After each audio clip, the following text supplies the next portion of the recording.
அனைவருக்கும் வணக்கம்.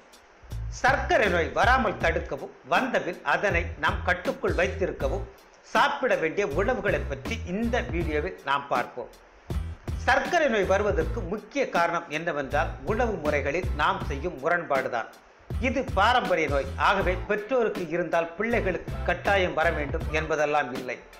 இயற்கையாக கிடைக்கக்கூடிய உணவுகளை நாம் உண்பதன் மூலம் சர்க்கரை நோய் வராமல் நிச்சயம் தடுக்க முடியும்.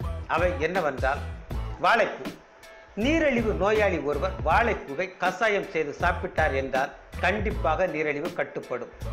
ஆனால் வாழைப்பூவில் கடலை பருப்பை சேர்த்து இன்று நாம் பருப்பு வடையாகத்தான் சாப்பிடுகிறோம்.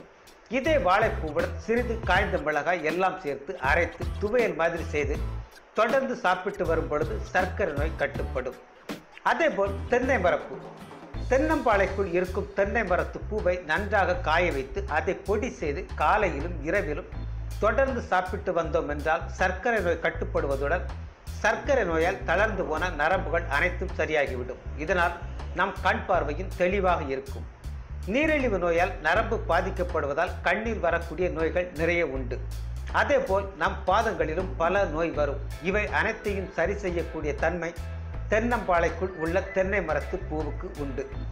அதேபோல் திரிபலா. நெல்லிக்காய், கடுக்காய், தாண்டிக்காய் இந்த மூன்றையும் பொடி செய்து சம அளவில் கலந்து வைத்து தொடர்ந்து இந்த திரிபலா சூரணத்தை சாப்பிடும் பொழுது நீரிழிவு முழுமையாக கட்டுப்படும். அதேபோல் கருஞ்சீரகம். சமையலில் சீரகத்திற்கு பதிலாக அல்லது சீரகத்துடன் கருஞ்சீரகத்தை சமையலில் சேர்ப்பது சர்க்கரை நோய்க்கு அற்புதமான ஒரு மருந்தாக அமையும். அதேபோல் கறிவேப்பிலை. நம் நாட்டு கறிவேப்பிலை, லவங்கப்பட்டை, வெந்தயம் இந்த மூன்றையும் சம அளவில் கலந்து வைத்துக்கொண்டு தொடர்ந்து சாப்பிட்டு வந்தால் உடலில் உள்ள கெட்ட கொழுப்பின் அளவு குறைந்து சர்க்கரை நோய் கட்டுக்குள் இருப்பதுடன் நமது இதயத்திற்கும் பாதுகாப்பானதாக அமையும். நன்றி.